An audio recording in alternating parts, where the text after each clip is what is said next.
You can actually, you know, in the first two games where you can simply hold enemies and choke them. In Metal Gear Solid 3, you can do that, but you can also shoot people while you're holding on to them. So you can actually use them as enemy shields and be able to shoot people with a pistol, like, you know, an MK22 or the M1911A1. So you can shoot them down with a tranquilizer gun or a pistol. Commencing Virtuous Mission now. I always thought that was very cheesy. Yeah. You know, we know you technically commenced the Virtuous Mission the second you arrived. In my mind. So we're in the Swampland. Yeah.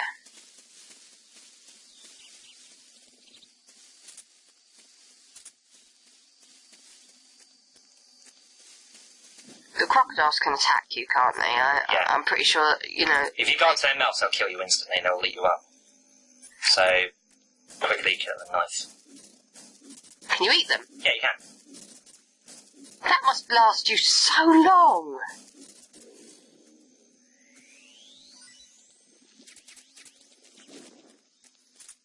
Of course, there's 3 of them, obviously. You can also shoot down hornets' nests, and you can actually make sure you don't sit... The one thing you've got to make sure is that when you shoot those hornets' nests, you don't stand too close to it, otherwise you're going to get attacked by hornets. Then you have no choice but to pull out the knife and just attack them, or you can just run the fuck away from them.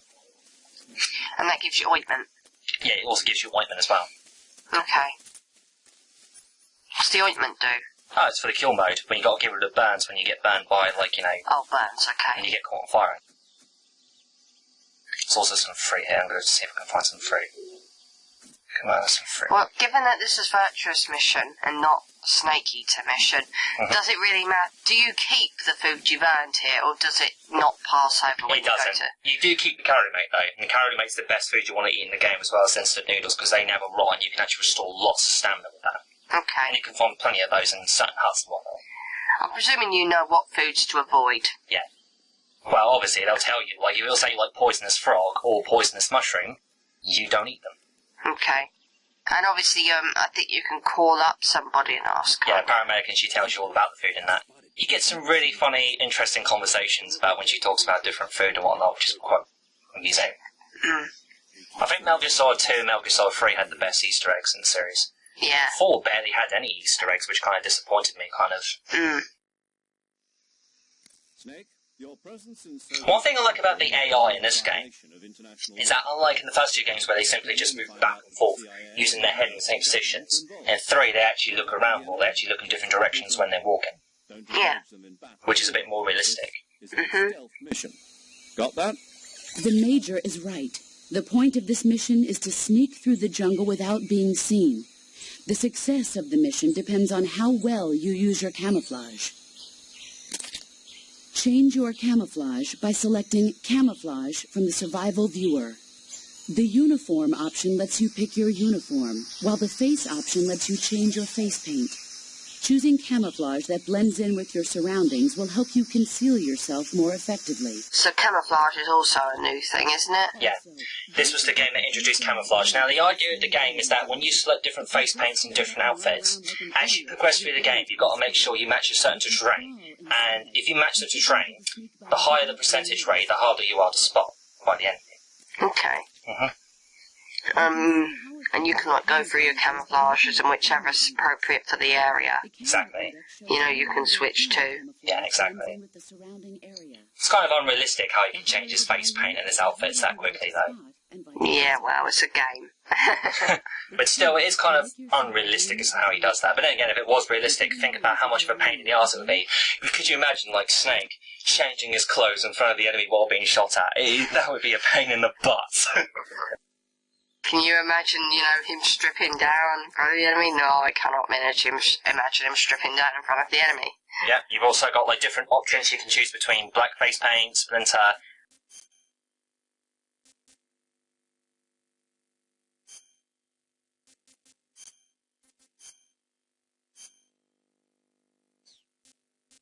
He can blink his eyes, but he can't move his lips.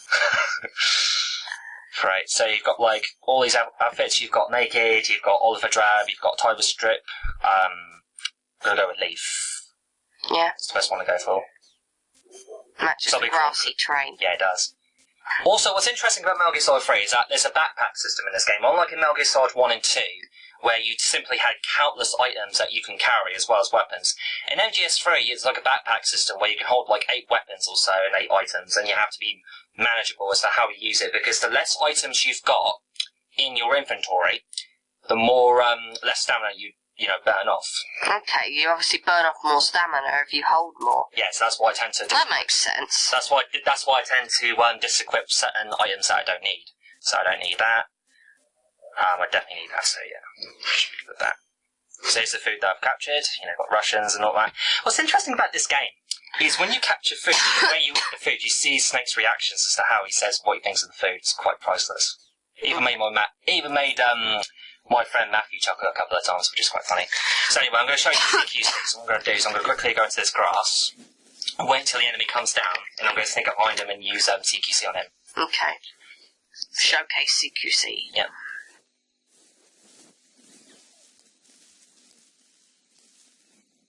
Wait until he comes out.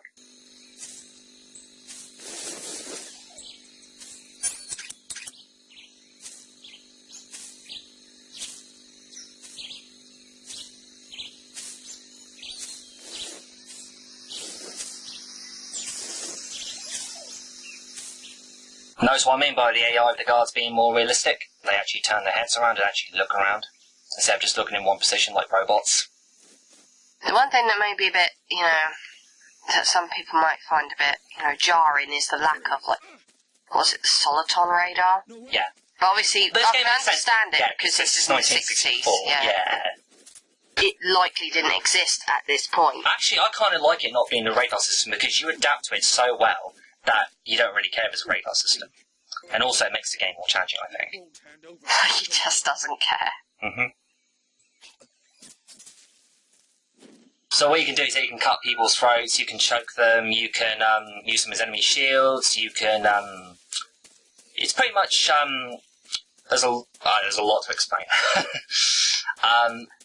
You can, interrogate them for information. What you have to do is you have to hold down the L3 button to hold out your knife in that. And, yeah.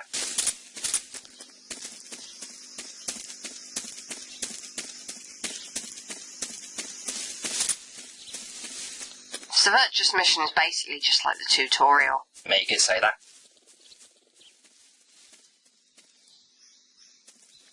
I like the whole jungle setting. It's really unique. Different. Yeah. What I like about Metal Gear Solid 3 is the base settings. yeah. What I like about Metal Gear Solid 3 is the settings, because it's not just the jungle. You go to you still go to buildings and whatnot. You go to river streams. You go to swamps. You go to caves. There's a lot of variety With the environments, which is what I like about the game. Now, unlike Metal Gear Solid 1 and 2, if you ran up behind a guard, you can obviously get away with it. But in this game, if you were to do so, they can hear your footsteps and they would actually look behind you. So the AI is improved massively. Exactly. So, yeah. What's also really cool about Metal Gear Solid 3 is that when you aim your gun at some soldiers, it's much easier to do.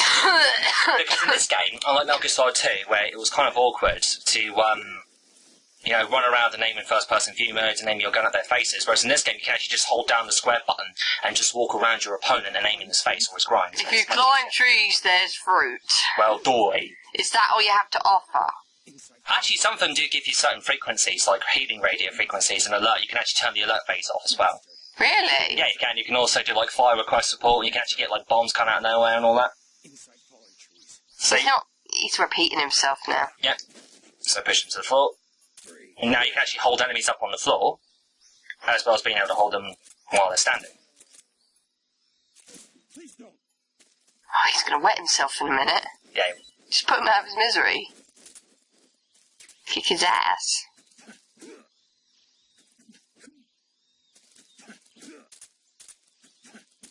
You've knocked him out. Yep. Can't kill him because we haven't got anything to kill with, have we? Yeah, we've got a knife. You can use a survival knife. You can actually use a survival knife. Oh, yeah. Oh, yeah, I forgot you killed that other guy by slashing his throat. How did I forget that? Yep. How could you? How could I? Yeah, how could you? Anyway, what you do when you stick up behind an enemy is that, like I said, you can, cut their throats. You can actually use them as human shields. You can do quite a lot, actually. You can still break their necks like you could in the other games. Oh, wow. So technically you don't need a weapon to kill them. If you're very good at this game, yeah. Although when I first played this game, I used to suck so badly, I had to keep on changing my outfits and my face paint constantly because I was worried about enemies catching me and all that. Yeah. See, I'm not the biggest stealth person in the world. You know, I don't play a lot of stealth games because I get too panicky about getting caught. Like that. But Metal Gear Solid's probably one of the few exceptions. I mean, yeah, okay, first time I play it, I might get a bit panicky. But I think on the whole, they're just so well crafted. I have such a good time playing them that it honestly doesn't bother me. Freeze. So like I said, in Metal Gear Solid 3, you can actually use enemies as human shields. You can actually, you can actually shoot people while holding on your gun and all that, so you can actually aim in first-person view mode and shoot people and all that, and it's quite useful in some cases. So yeah. On European Extreme, though, this game's quite difficult, because if you get caught once, then it's game over. Yeah. So it's like the other ones, if you get caught, game over immediately. There's some actually really funny stuff in this game. You can actually shoot down a hornet's nest, and you can actually fall on top of a guard, and what he'll do is that he'll run the fuck away from the hornets. So you can get like a swarm of hornets to chase after him, and you can just grab the hornet's nest and eat it for yourself. Okay. Yeah. Obviously the hornet's nest containing honey. Yep. They do. I love the smirk he's got on his face there. It's like, It's like, I'm gonna play a trick on that guard. It's a bit like a schoolboyish sort of mischievous look. It is, actually.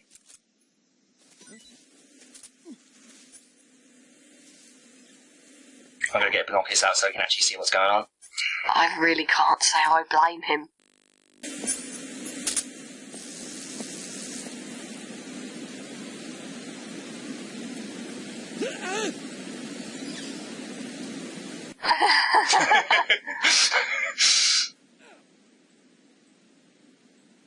No, it's just, I don't like wasps or hornets myself.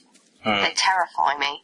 Well, they're not supposed to be pleasant, are they? No, they're meant to be horrible. assholes. They're meant to be horrible Have bugs. you ever found yourself getting blown off the bridge before? A couple of times. Yeah? Yeah, when I was a kid, a couple of times. What are you doing? I'm going down there to pick up an assault rifle. Guess there's an assault rifle down here, and there's some potassium. Pentastamine. Yeah, pentastamine. Whatever.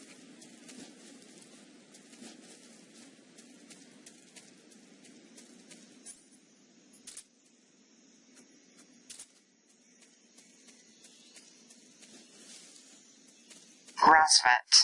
That's the base, isn't it? Where, Yeah. Well, the lab, I should say, not the base. That's where Sokolov's being held.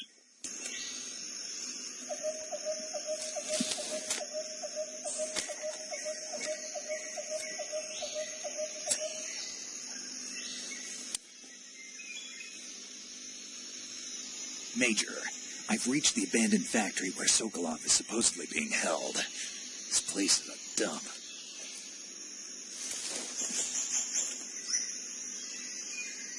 I can't see Sokolov from here. The security is pretty tight. There's actually a really, really easy way to get through this. You can use the barrels. Well, yeah, but I was thinking more of the way that you showed me. What's that? Climb up the ladder, go on the roof of the building, they don't even bloody try and chase you.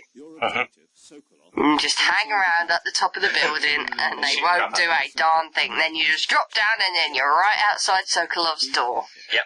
Your mission is to bring Sokolov back alive. He must not be exposed to any kind of danger. And do not approach Sokolov while in the alert phase. Right. Oh, and one more... What happens if you approach Sokolov in the alert phase? Do you just... Well, Does it just not activate the cutscene? It won't activate the cutscene. But All basically, what will happen is that Major Zero will give you a call saying that Sokolov is a scientist and you're not allowed to go in there unless in the with the alert phase and all that, and the invasion phase. So you have to make sure when you go in there, it's in caution mode or in normal mode. All right. Now, what's really funny is that if you approach the door with the rider mask on, you'll get a funny scene where Major Zero will be like, "Take off that mask before you go in." Why? He won't like it. Trust me, he won't like it. Huh? The enemy's here. They're saying that the enemy is here. How do they even know that we've come here? Because we're shooting at them. Oh, yeah, but how do they... Because the birds are actually, yeah, if you're shooting at someone, it kind of says you're an enemy. Yeah, exactly.